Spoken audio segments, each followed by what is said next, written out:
Hello everyone. Today is the final installment of my Mighty Nine Rooms. I don't have too much to say about this one, except it's definitely not my favorite since it was the last one, it was like I was kind of over it at that point, but I was like, I gotta do it. So I ended up finishing it, and I was playing around with the lighting thing again, and so I don't really like the lighting. But my logic was that since they were, like asleep, it would be a bit like nightimey. And so then that's why it has that bluish hue to it, and it doesn't have the fire going. But the lighting is my least favorite part.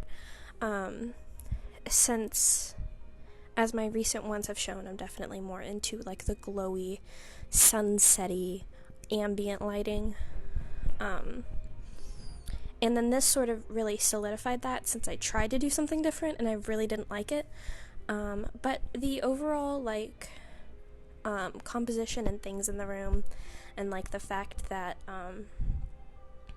they were both passed out because their son had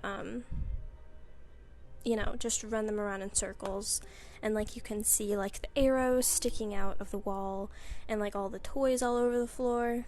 I really like that aspect of it. When I was a kid, my parents said that they knew that I would do that, and they knew that I was asleep when I had just stopped talking. And sorry, that's my dog. What, Petunia? Hold on a second. Sorry about that. That was my dog Petunia. She needed to go outside. Should I put a picture of her up here? If I do, here's where the picture or video of her will go. And now we're back to the Speedpaint. So I wanted to talk about basically motivation and stuff like that. And I know that so many people have talked about motivation in art, get motivation to draw every day, and I don't have anything useful to add to that. I just thought, as someone who hasn't drawn in more than a month, and is just using these backlog videos to have some content, I thought that I would just say my, opinions and thoughts on the matter. They're not really any articulate or particularly groundbreaking thoughts, but basically, if you can't draw every day, then that's fine. If it's a goal that you want to set for yourself, then go and do it. But don't feel guilty about not doing it, especially if your circumstances don't allow for it. You can't do it mentally or physically, or if you have so much stuff going on in your life that you're so tired at the end of the day that you just can't do it. The month of November, I had a lot of things going on in my life, and I just couldn't draw. And now in December, I'm making a bunch of my Christmas presents, and a lot of them are crocheted, so I'm not drawing that much. And the things that I am drawing are Christmas presents, so I can't post them online because obviously the people that I'm making them for will see them. And so, yeah, you don't have to draw every single day if you can't, and that's fine. And I know that obviously doesn't apply to people who use their art for a source of income, and if they're feeling burnt out, I'm sure that there are a lot of people that do use their art as their primary source of income that would have a lot better advice than I do about it. But if you're feeling that way, what I would recommend, I know that a lot of the times when I feel my art and the things that I'm drawing have become a chore, I sort of compartmentalize them and do something else. If you are primarily getting income on like digital art, either you're making like a webcomic or commissions, then maybe the way that you like sort of have art that's still like yours, that you don't have any expectations on, is that you like paint, and like that's separate from your source of income, but you're still making art. Or, you know, if you're a traditional painter and that's your source of income and you're feeling kind of burnt out, maybe you try digital art. Or if you know, you've always wanted to try animating, then try animating. I mean, I've tried animating for a little bit, and then I got super busy, but I really want to get back into it because it's super fun. And, you know, with these illustrations and drawings and stuff, like, I'm not getting anything out of it. Like, these aren't my source of income. I don't get any income off of any of my like drawings or social media. I have done a couple commissions sporadically. I think in the total of 2021 I did like 2 commissions, and they weren't for that much money.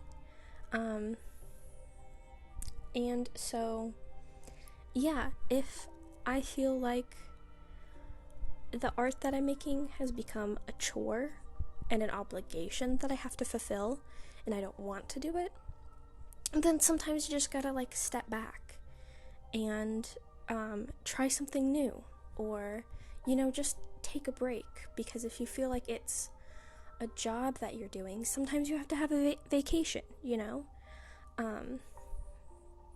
And yeah, that's basically, you know, my thoughts on it. Sometimes life is busy and you can't do everything that you want to do. I have so many things that I want to do that don't even pertain to art, like so many things that I want to crochet, and I want to start getting into like cosplaying and stuff like that, but obviously I don't have the time to do all of it right now, and that's fine. And I'm mostly saying this to myself, and not to anyone who would be watching this video, but if you need to hear it, then that's cool too.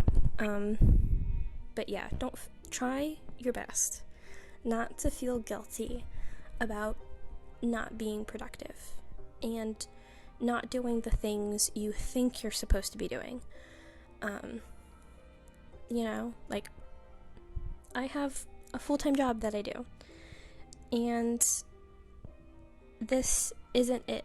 So like, if I feel like this is becoming a job and like work, then I need to take a break, and I have, and I'm really excited to get back into drawing and painting and all of that stuff once my schedule clears up, and that will probably be, you know, after Christmas, maybe even during January. And I have so many projects that I want to do that don't even pertain to digital art or painting that I'm really excited to start working on.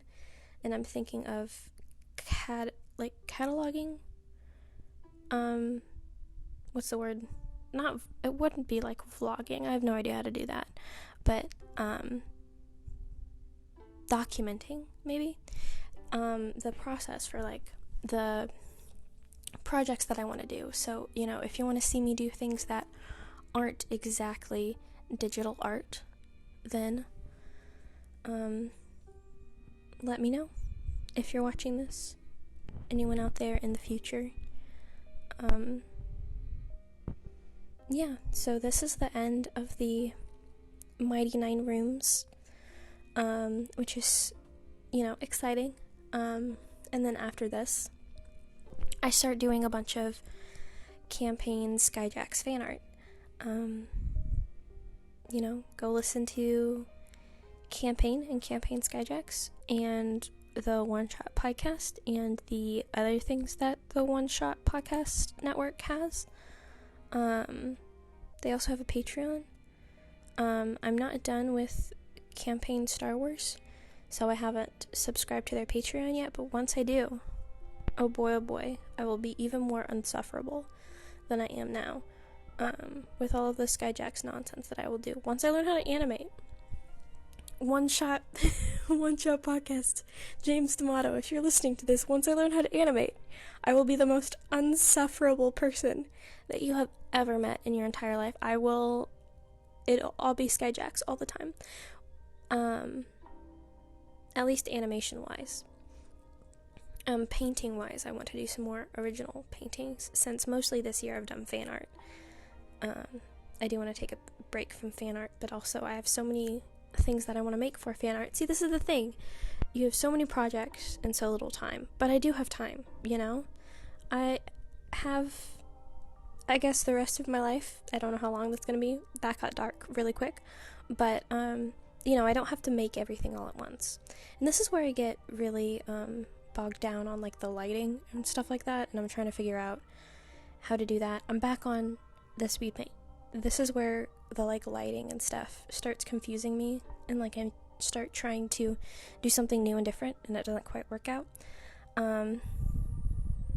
But yeah, that's pretty much it for this. I hope you listen to my advice, ?